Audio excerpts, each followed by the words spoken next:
नमस्कार। इस विशेष बुलेटिन में आप सभी का स्वागत है। मैं हूं आपके साथ भावना नैयर और मेरे साथ है मेरी सहयोगी मनीषा, जो आप तक सांकेतिक भाषा में खबरें प्रस्तुत करेंगी।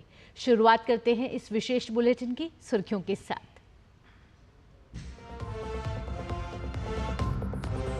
संसद के बजट सत्र का आज चौथा दिन। दोनों सदनों में कल शुरू हुई आम और जम्मू कश्मीर बजट पर चर्चा आज भी रहेगी जारी।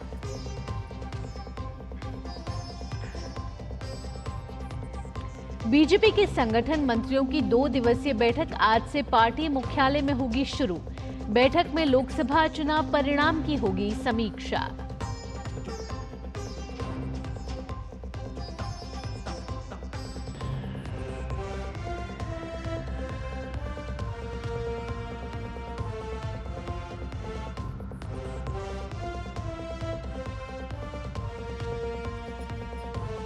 इलेक्टोरल बॉन्ड मामले में एसआईटी जांच की मांग वाली याचिका पर सुप्रीम कोर्ट में सुनवाई आज।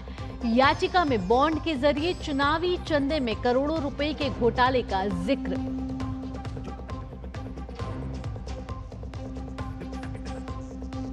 विदेश मंत्री डॉक्टर एस जयशंकर आज लाओस की 3 दिवसीय यात्रा पर होंगे रवाना।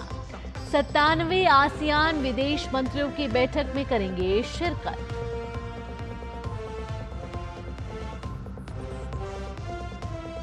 गुजरात में भारी बारिश से हाल बेहाल। मौसम विभाग ने अगले 2 दिनों तक भारी से बहुत भारी बारिश की जताई आशंका। वहीं कर्नाटक में धारवाड़ में भारी बारिश के कारण आज और कल स्कूल कॉलेज रहेंगे बंद।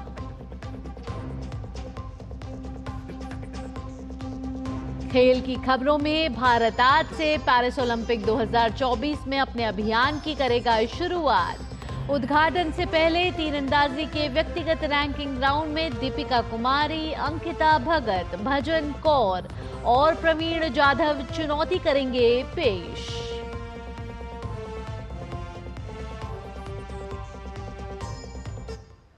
संसद के बजट सत्र का आज चौथा दिन है। दोनों सदनों में केंद्रीय बजट पर कल शुरू हुई चर्चा आज भी जारी रहेगी। इसके साथ दोनों ही सदनों में जम्मू कश्मीर संघ राज्य क्षेत्र के बजट पर शुरू हुई चर्चा को भी आगे बढ़ाया जाएगा। लोकसभा में आज जम्मू कश्मीर संघ राज्य क्षेत्र की अनुदानों की मांगों पर चर्चा और मतदान होना सूचीबद्ध है। दोनों ही सदनों प्रश्नकाल के दौरान विभिन्न मंत्रालयों से प्रश्न भी पूछे जाएंगे।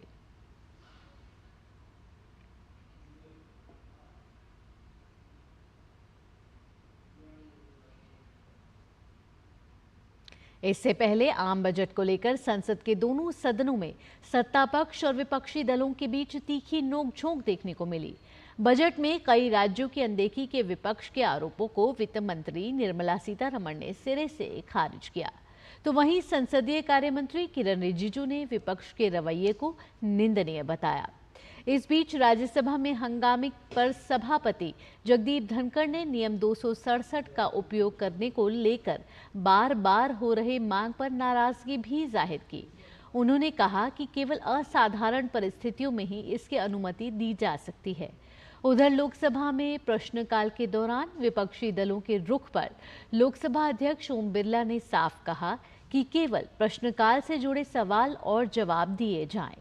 संसदीय कार्य मंत्री ने विपक्ष के सदन में रुख को लेकर निशाना साधा।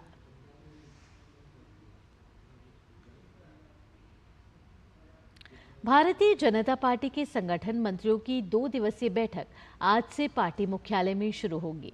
बैठक में लोकसभा चुनाव के परिणाम की समीक्षा की जाएगी। इसके साथ ही बीजेपी अध्यक्ष पद के लिए संगठनात्मक चुनाव की प्रक्रिया पर भी चर्चा की संभावना है। आम चुनाव के बाद बीजेपी के सभी राज्यों के संगठन मंत्रियों की बुलाई ये पहली बैठक है।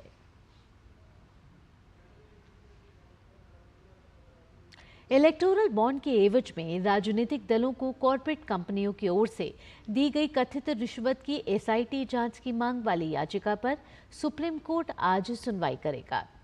एनजीओ कॉमन कॉज की ओर से दायर याचिका में कहा गया है कि इलेक्टोरल बॉन्ड के जरिए दिए गए चुनावी चंदे में करोड़ों रुपए का घोटाला हुआ है। इस घोटाले की कोर्ट की निगरानी में एसआईटी जांच की जरूरत है।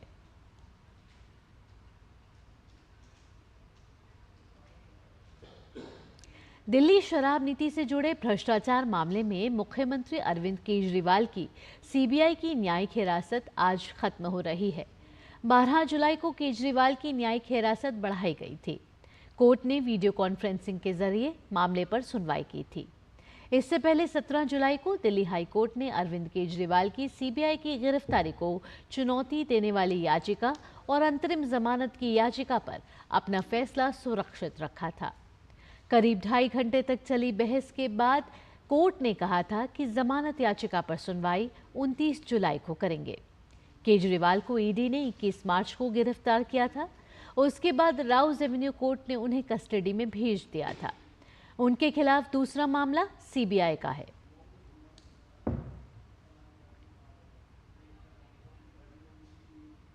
विदेश मंत्री डॉक्टर एस जयशंकर आज से लाओस की 3 दिवसीय यात्रा पर होंगे।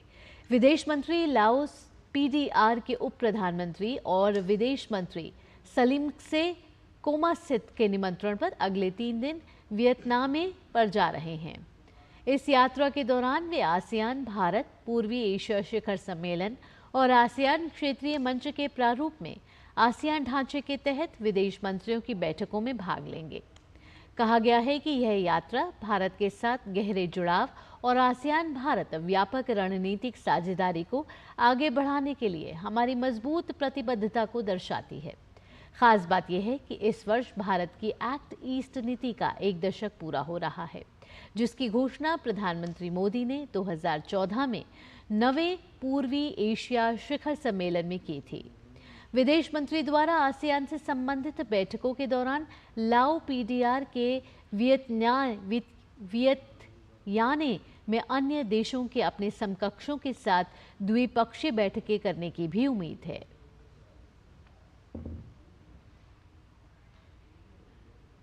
और अब बात मौसम की। गुजरात में भारी बारिश से लोगों का हाल बेहाल है। वडोदरा में भी भारी बारिश के कारण शहर में भारी जल भराव देखा गया। गुजरात के भरूच जिले में पूरा का पूरा मोहल्ला पानी में समा गया और कई मकान क्षतिग्रस्त हो गए। डांग जिले के गिरा वाटरफॉल में भी मूसलाधार बारिश के बाद भारी उफान देखने को मिला। मौसम विभाग ने अगले 2 दिनों तक भारी से बहुत भारी बारिश की आशंका जताई है।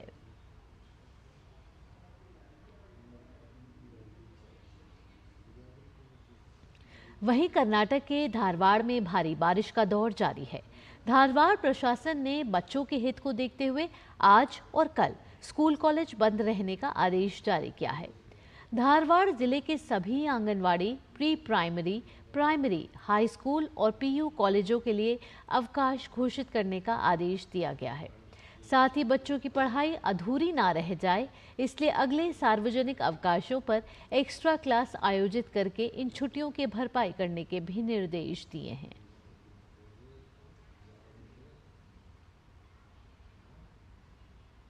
आम आदमी पार्टी को कार्यालय स्थान के आवंटन पर केंद्र द्वारा निर्णय लेने की समय सीमा आज खत्म हो रही है। दिल्ली हाईकोर्ट ने केंद्र सरकार को राष्ट्रीय पार्टी के रूप में मान्यता प्राप्त होने के कारण आम आदमी पार्टी को कार्यालय भूमि आवंटित करने पर निर्णय लेने के लिए 25 जुलाई तक का समय दिया था। 5 जून को हाईकोर्ट ने इस मामले में आपके अनुरोध के निर्णय लेने के लिए केंद्र को 6 हफ्ते का समय दिया था।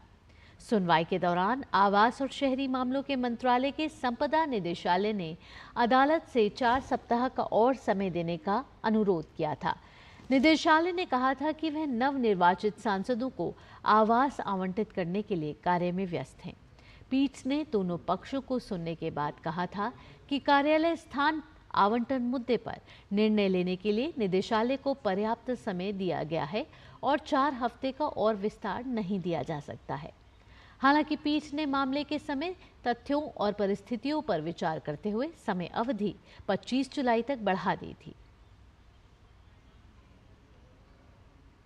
भारत के कई हिस्सों में मध्यरात्रि शनि चंद्र ग्रहण देखा गया।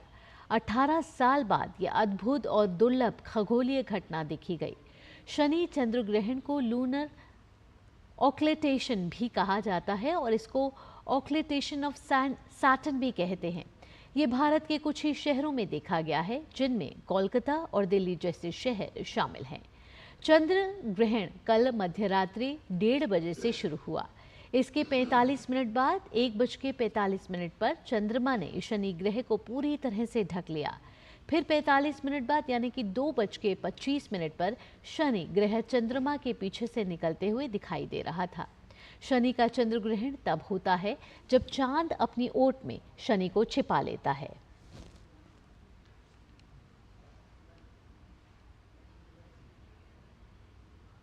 पेरिस ओलंपिक 2024 की आधिकारिक तौर पर शुरुआत कल होगी, लेकिन भारतीय तीरंदाज आज से ही अपने अभियान का आरंभ करेंगे। तीरंदाज दीपिका कुमारी, अंकिता भक्त, भजन कौर और बी धीरज तरुणदीप रॉय और प्रवीण जाधव के साथ व्यक्तिगत रैंकिंग राउंड में प्रतिस्पर्धा करेंगे। प्रतियोगिता के बाकी चरण 28 जुलाई से 4 अगस्त तक होंगे। महिलाओं का रैंकिंग राउंड दोपहर 1 बजे शुरू होगा। इसके बाद शाम 5:45 बजे पुरुषों का रैंकिंग राउंड होगा।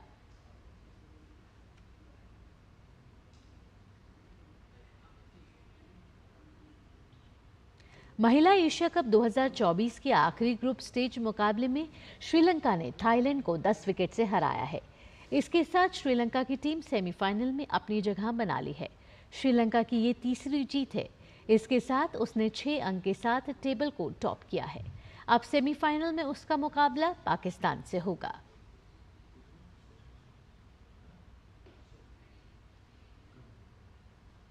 इसी के साथ इस विशेष बुलेटिन में इतना ही। मुझे और मेरी सहयोगी मनीषा के साथ फिलहाल के लिए डीडी न्यूज़ की टीम को दीजिए अनुमति।